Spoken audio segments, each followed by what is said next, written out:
नमस्कार दोस्तों, मैं सागिर और आप देख रहे हैं क्विक योर सपोर्ट, बातें ज्ञान की जो सिर्फ काम आए।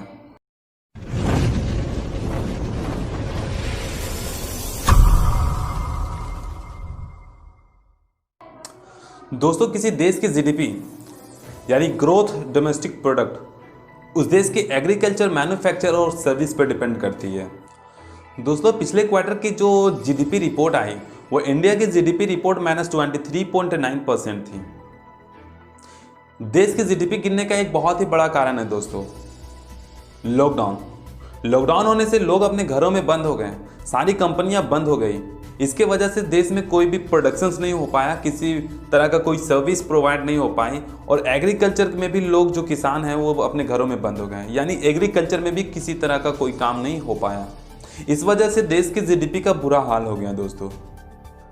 दोस्तों, किसी देश का किसान अगर कृषि करने को छोड़ करके सड़कों पे उतर करके प्रोटेस्ट करने लग जाए तो उस देश की जीडीपी का बुरा हाल तो होना ही है। आइए दोस्तों, जानने की कोशिश करते हैं कि पंजाब और हरियाणा समेत देश के किसान सड़कों पर उतर करके प्रोटेस्ट क्यों कर रहे हैं। दोस्तों, सरकार के द्वारा लाए गए कृषि कानून को जानने से पहले आपको ये जानना जरूरी है, पहला एपीएमसी और दूसरा एमएसपी। अगर आप इन दोनों चीज़ों को अच्छे से जान जाएंगे तभी आपको समझ में आएगा कि किसान सड़कों पर उतर करके प्रोटेस्ट क्यों कर रहे हैं। एपीएमसी यानी agriculture product market committee, Bharat के आज़ादी के बाद गांव की हॉल डिस्ट्रीब्यूशन सिस्टम्स जो था वह साहूकार या व्यापारी संभालते थे, जिससे किसानों को लाभ नहीं पहुंचता था।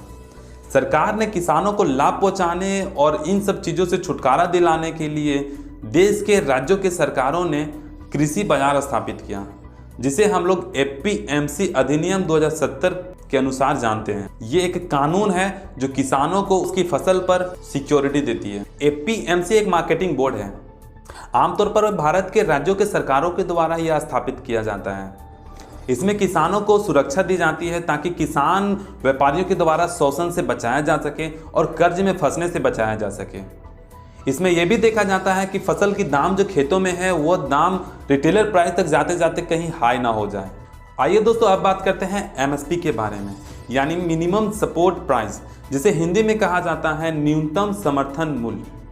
दोस्तों, एमएसपी का मूल उद्देश्य किसानों को बिचौलियों से बचाना और उसकी फसल का एक अच्छी मूल्य दिलाना। एमएसपी में किसानों की फसल का एक न्यूनतम मूल्य घोषित कर दिया जाता है।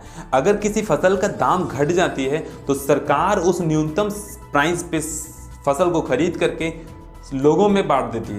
एमएसपी में कुल 23 फसल लिस्टेड हैं। दोस्तों, ये थे एपीएमसी और एमएसपी। अब हम लोग बात करेंगे भारत सरकार के द्वारा जो 2020 कृषि बिल जो आया है उसके बारे में। अब इसे हम बिल नहीं, इसे कानून कहेंगे, क्योंकि राष्ट्रपति के द्वारा इसमें मोहर और साइन हो चुके हैं और राज्यसभा और लोकसभा में भी पारित हो चुका है। अब ये कानून बन चुकी है, अब इसे लोगों में अप्लाई करना है। आइए दोस्तों, अब बात करते हैं पहले कानून के बारे में, यानी कृषक उपज व्यापार वाणिज्य कानून 2020। दोस्तों, इस कानून को पढ़ने के बाद सिर्फ इतना ही समझ में आता है कि व्यापारी और किसान अपने फसल को मंडी से बाहर बिना किसी टैक्स पे बेच पाएंगे।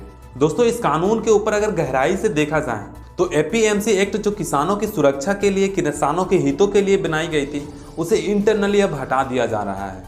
क्योंकि दोस्तों, किसान और व्यापारी अगर टैक्स से बचने के लिए मंडी से बाहर खरीदारी करना चालू कर देंगे तो मंडी का कानून उन पर लागू नहीं होगा। जब मंडी का कानून उन पर लागू नहीं होगा तो फिर से किसान, व्यापारी और साहूकारों के द्वारा शोषण किए जाने लगेंगे, यानी कि एपीएमसी एक्ट पूरी तरह से उन पर लागू नहीं होगा, उनके लिए यूजलेस हो जाएंगे।